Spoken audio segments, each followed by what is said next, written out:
சீக்கிரம் பண்ண, என்ன ஆச்சு சீக்கிரம் பண்ண உள்ள பூனை. எலி மெதுவா திடீர்னு ஒரு சத்தங்க. வேடன் வரான்.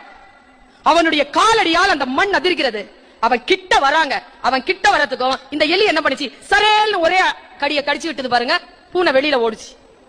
டைமிங் எப்படி தெரியுமா வந்தது? வேடன் வருவதற்கும் பூனை ஓடுறதுக்கும் குட்டி எலி வச்சுக்கிட்டு தாய் எலி போய் பொந்துக்குள்ள அடைகிறதுக்கும் டைமிங் சரியா இருந்துச்சு. அப்போ இந்த குட்டி எலி கேட்டுச்சான், 1 மணி நேரமா ஏமா மெதுவா கடிச்சிட்டு இருந்த, இது ஏற்கனவே அறுத்து விட்டுருக்கலாம்ல. அப்போ தாய் எலி சொல்லிச்சான், இங்க பாரு, எனக்கும் பூனை மாமாவுக்கும் தான் அக்ரிமெண்ட், உனக்கும் அவனுக்கும் இல்ல.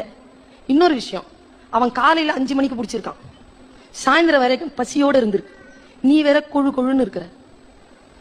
நான் உன்னையும் காப்பாத்தணும், என் நண்பனையும் காப்பாற்ற வேண்டும் என்றால் சரியான காலத்திற்கு நான் காத்திருக்க வேண்டியதாக இருந்தது. அந்த கால எல்லை என் கைக்குள் வந்தவுடன் 2 பேரையும் காப்பாற்றினேன் என்று சொன்னது அந்த தாய்.